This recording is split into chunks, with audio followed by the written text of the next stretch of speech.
माना जाता है कि आदि कवि वाल्मीकि जी ही इस कलयुग में गोस्वामी तुलसीदास जी के रूप में जन्मे और उन्होंने मानव जाति के उद्धार के लिए संवत 1631 में रामचरितमानस की कथा का आरंभ किया। गोस्वामी जी स्वयं कहते हैं कि 4 वेद, 18 पुराण और सभी शास्त्रों को पढ़ने का फल आपको रामचरितमानस से मिल जाता है। राम जी की कथा सबसे पहले शिव जी माता पार्वती को सुनाते हैं।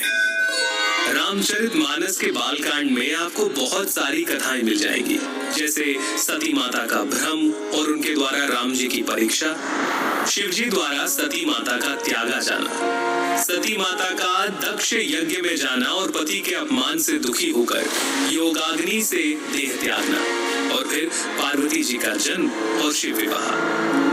परंतु राम जी के अवतार लेने के 2 मुख्य कारण रामचरितमानस में आप जान पाएंगे। पहला, मनु और शत्रुपा का 10,000 वर्षों तक का कठिन तप, जहां वो प्रभु से कहते हैं कि हमें आप जैसा पुत्र प्राप्त हो, जिसके उत्तर में करुणा निधान भगवान कहते हैं, ऐसा ही हो हे राजन, मैं अपना सामान कहाँ जाकर खोजूं? अतः स्वयं ही आकर तुम्हारा पुत्र बनूंगा।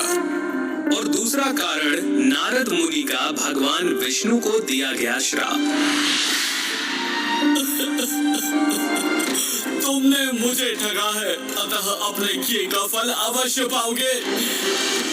तुमने हमारा रूप बंदर सा बना दिया, अब बंदर ही तुम्हारी सहायता करेंगे।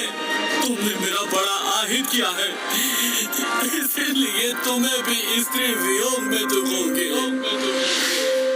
एक और जहां राम जन्म की भूमिका बन रही थी, वहीं पुलत्स्य ऋषि के कुल में जन्म हुआ भाइयों समेत 10 सर और 20 भुजाओं वाले प्रचंड पराक्रमी रावण और उसके भाइयों ने ब्रह्मा जी की तपस्या कर उनसे वरदान मांगा। रावण ने कहा, हे जगदीश्वर, वानर और मानव, इन 2 जातियों को छोड़कर हम किसी के मारे ना मरेंगे। और कुंभकर्ण सरस्वती जी के प्रभाव के चलते इंद्रासन के स्थान पर निद्रासन का वर मांग बैठे, और विभीषण ने प्रभु चरणों में निष्काम प्रेम का वरदान मांगा। चलिए आगे बढ़ते हैं और आते हैं राजा दशरथ पर, जिन्हें ग्लानि थी कि उन्हें कोई पुत्र नहीं था। गुरु वशिष्ठ के कहे अनुसार महाराज दशरथ ने ऋषि श्रृंगी को बुलाकर पुत्र कामेष्टि यज्ञ किया, जहां अग्निदेव स्वयं हाथ में चरु यानी कि खीर लिए प्रकट हुए, और इस खीर के प्रभाव से तीनों रानियां यानी माता कौशल्या, माता कैकेयी और माता सुमित्रा गर्भवती हुई, और चैत्र मास के शुक्ल पक्ष की 9वीं तिथि को दोपहर के समय प्रभु श्री राम का प्राकट्य हुआ। 9वीं तिथि मधुमास पुनीता,